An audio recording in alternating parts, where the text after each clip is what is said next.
আমরা তাদের পূজা পার্বণে পাহারা দিচ্ছি। আমরা বাংলাদেশে সাম্প্রতিক দাঙ্গা এখনো চাই না। আমাদের সাইফুল ইসলাম আলিফকে হত্যা করার মধ্য দিয়ে তারা প্রমাণ করে দিয়েছে মুসলমানের বন্ধু কেউ হতে পারে না। চিকিৎসার জন্য ভারতে আর আসা দরকার নাই, সব ভিসা বন্ধ করে দাও। একটু তাকায় দেখেন বাংলাদেশের ভিতরে কোথাও হিন্দুরা কষ্টে আছে, এটা আপনি সারা দিন কেঁদে বললেও বাঙালি মুসলমান সহ এদেশের নাগরিকরা বিশ্বাস করবে না, ঠিক কিনা বলেন? তাদের কি নেই? বাজারের দোকানটার দিকে তাকায় দেখেন, দেখবেন তাদের দোকানটা সবচেয়ে জনপ্রিয়। বাংলাদেশের ফেমাস যত কিছু আছে, আপনি মাতৃভাণ্ডারের রসমালাই থেকে শুরু করে, ময়মনসিংহের মন্ডা থেকে শুরু করে, নাটোরের কাঁচাগোলা থেকে শুরু করে, টাঙ্গাইলের চমচম, এগুলো সব হিন্দুদের বিখ্যাত ব্যবসা। এই সমস্ত ব্যবসার ভিতরে কোনোদিনকে আমরা এটা বলেছি তারা এদেশে কোনো ব্যবসা করতে পারবে না? বলছি আমরা? তারা ব্যবসা বাণিজ্য করছে, আমরা আমাদের নিজেদের মতো করেই তাদেরকে আগলে রাখছি। যে সরকার ক্ষমতায় আসুক বাংলাদেশে, সবচেয়ে বেশি অধিকার তাদেরটা আগে নিশ্চিত করা হয়। তাদের পূজা পার্বণে আমাদের দেশের মানুষগুলো পাহারা দিস। আচ্ছা, মুসলমানের দায়িত্ব কি তাদের পূজা পার্বণে পাহারা দেওয়া? আমরা কি মূর্তির জন্য দুনিয়াতে আসছি? আমরা তাওহীদ আর একত্ববাদের ঘোষণা দিয়ে কালেমার পতাকাকে উড্ডীন করার জন্য আমরা দুনিয়ার মধ্যে আসছি, ঠিক কিনা বল? এরপর আমরা পাহারা দিস। কেন পাহারা দিছি? যাতে করে সাম্প্রদায়িক কোনো দাঙ্গা না হয়, এদেশের সাম্প্রদায়িক কোনো দাঙ্গা যেন তৈরি না হয়, কেউ যেন অন্তত আঙ্গুল উঁচু করে বলতে না পারে যে হিন্দুরা কষ্টে আছে।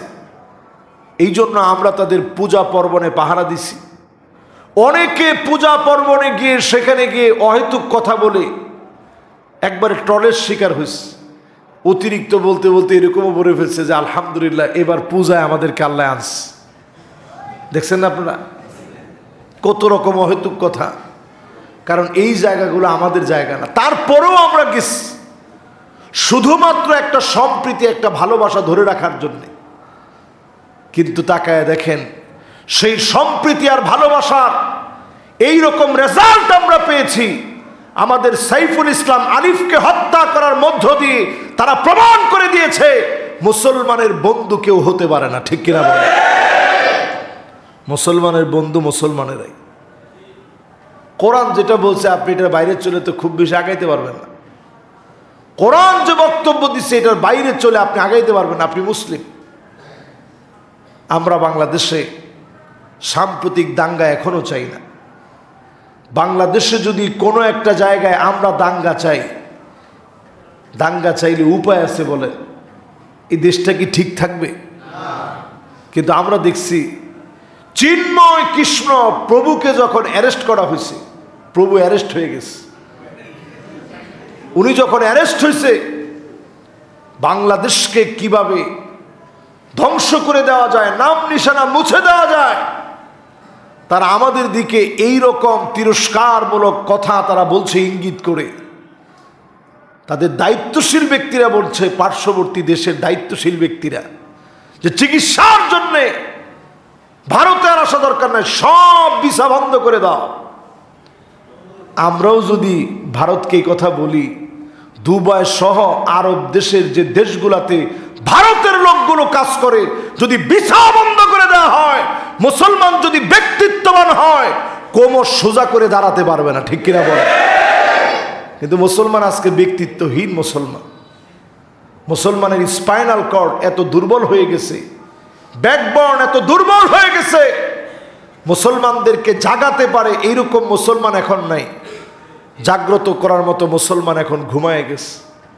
কিন্তু দুঃখজনক সত্য, আজকে আমার বাংলাদেশের পরিস্থিতিকে যারা ঘোলাটে করতে যায়, এই ঘোলাটে পরিস্থিতির জন্য তাদেরকে খেসারত দেওয়া লাগবে।